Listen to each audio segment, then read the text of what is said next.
What's going on, guys? Welcome back to the channel. Just out here in the garage today organizing some tackle, going through all my soft plastics and everything, just seeing what I'm getting low on, what I need to order, just trying to get mentally prepared for the 2025 kayak season. And like I said, just been going through everything and basically making a list of all the things that I'm going to need to be successful and have a good kayak tournament season in 2025. Slowly but surely, I'm going to put all the pieces of the puzzle back together. We got to get in a new kayak, we got to get the rods right, we got to definitely go through and order some soft plastics and some different lures and stuff that I'm low on or out of totally. So just want to take a minute while I'm doing this and give you guys an update and kind of let you know what's going on. So my first order of business right now is I'm going through my rod arsenal and I'm selling off some of the ones that I don't use and don't want to use for the upcoming season and replacing them with one line of rods. I want to have one line of rods on my kayak to cover all techniques, and I want everything to match and look good, and it'll be, in my mind, it'll be one less thing for me to be thinking about and worrying about on the water. It wasn't an easy decision to make. I actually spent this weekend at some tackle shops and I talked to some guys about Dobbins rods. I was really considering going with a full line of Champion XP rods. We have an awesome dealer here locally, and they were willing to even work with me some on the prices, especially if I buy multiples at a time. And I mean, it's hard to beat that Dobbins warranty and customer service, being able to go down there and swap a rod out same day if you need to, or even being able to upgrade a rod or change between rod powers and actions. You don't have to just get that same rod. So I was really thinking about going Dobbins, but I had to go X-Pride, guys. So I went out this weekend and picked up two X-Prides. These first two are the 610 medium heavy, and I also picked up the 7.2 heavy. And got the SLX 70 on this 610 medium heavy and Corrado 150 on the other one. But you just can't beat these rods. And I did have the 610 medium and the 610 medium light spinning for last year, and it is just insane how light these rods are, how sensitive these rods are. Being able to detect those bites on the fall, a slack line, even I felt it sometimes, a bass grab a hold of it, and it's just insane. And I wanted to give myself the best advantage that I could with my rod line, and at this price point I haven't found a rod that can beat these. And even with this, the 7.2 heavy, this is really what sold me.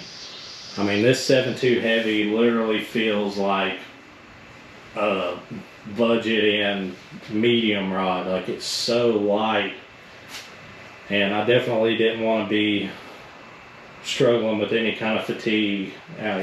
Long days in the water, if I'm frogging, flipping, pitching, whatever I might be doing, I didn't want the rod to be a burden, the weight of the rod to be a burden. And it really doesn't get much better than these X-Prides. So going to be putting a full line of X-Prides in the boat. There's about 4 or 5 casting models that I need to get to really round out the casting rod arsenal, and there's probably 2 or 3 spinning models that I'm going to get. But just starting out with these two. I'll probably go pick up a couple more in a couple of days. The next ones will probably be the 7.3 extra heavy, and then I'm between getting the 7.2 medium heavy or the 7.6 heavy. I want a good rod for dragging heavier Texas rigs and Carolina rigs, and I think that 7.6 heavy could be a good contender for that. And also, be a versatile rod. You can do some flipping and pitching with that rod. So yeah, like I said, it's either going to be this. It's definitely going to be the 7.3 extra heavy, and then I'm kind of in between on the next one, which would be the next one I get. So Let me know down in the comments if you have any suggestions, but pretty excited to be going this route, and I think it's really going to give me a good advantage on the water, and you know, I definitely won't be missing any bites with these guys. I will be outfitting most of them with the SLX 70s and the Corrado 150 MGLs, and you know, a couple of them I'll probably have Corrado 200Ks or 200Ns on, just depending on the technique. But those little SLX 70s are awesome for the money. Super nice. They look great on the rods, so that's my way of trying to keep the overall combo prices down by going a little bit cheaper on the reels. But I mean, a little more budget. I don't want to say cheap, because they're not cheap reels. They're just a little bit more cost friendly. But then that leaves the kayak. I have to make a decision on a kayak. Still going to take me a little bit of time to make that purchase on the kayak. You guys know I love my new canoe, and I definitely love that blaze color that they're doing. If I go new canoe, it's going to be a blaze orange one, hopefully, as long as I can get my hands on one. But I'm also really considering the new Native Titan 12X, and my reasoning for that is I kind of like having the pedal drive system, being that there is some non-motor kayak only lakes that I like to fish recreationally. I mean, it's just like an easy trip. They're all pretty close to me, and the fishing's pretty good out there. So, you know, if I don't have a tournament or something going on, it would be nice to have the pedal drive kayak to go out there and fish those bodies of water. Granted, you know, the new canoe does have the drop-in pedal drive system, but from my understanding, I haven't had any experience with that personally. It's just not as efficient as something like the propel drive and the Native. That being said, it is extremely hard to beat the New Canoe Unlimited platform, especially with that XI3 bow mounted on those boats. Man, it is a tournament fishing beast. They're crazy stable. Having all that open deck space is super nice. But, you know, on top of that, you have the Native Titan X that just got some huge updates.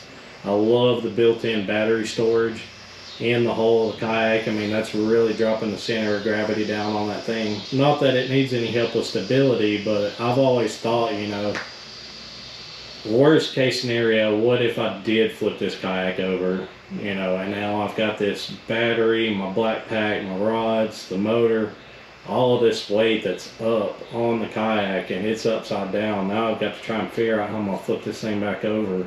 Not that it would ever happen, but it could happen. And I really think that dropping that battery down into the hull of the kayak like they have, and being able to get that weight lower in the kayak, worst case scenario, if you did flip it, you know, you might stand a chance of getting that thing flipped back over. And not only that, but I mean, wind, you know, the more stuff you have sitting up on your kayak, the more the wind can grab a hold of it and blow you around. So I don't know, guys, it's a really hard decision to make. You know, I mean, you can get in the New Canoe Unlimited with the XI3 and a battery for about what a Native Titan 12X retails for. So that's really the decision I have to make. Is it worth spending that extra money for that pedal drive or not? So I definitely want to hear back from you guys. What do you think on the kayak situation? Which way should I go? Should I stay team new, or should I go back to my Native and give that a shot? So I know these videos can be kind of boring, but I especially wanted to get on here and make this for my longtime subscribers, the guys that's been with me since the start, and let you guys know what's going on. I am making a comeback, guys. We are going to do it. We're going to do it big, and I'm hoping to come back better than ever. And, you know, really long term, what I'd like to happen is, you know, we'll fish local tournaments in 2025 and see how that tournament season goes. And if it goes well and I can get my stuff together and actually, you know, fish well, and prove to myself that I might be able to do it, it's always been a dream of mine to do the Bassmaster Kayak Series. So really 2025 is going to be a proven year for myself. And if I can do well and prove to myself that I might be able to actually get out there and compete and do decent, we might be looking at maybe possibly Bassmaster Kayak Series in 2026. So that's about all I have for you guys today.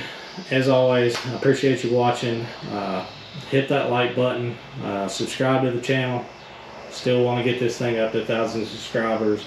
Still want to see it growing. And yeah, guys, we'll catch you on the next one.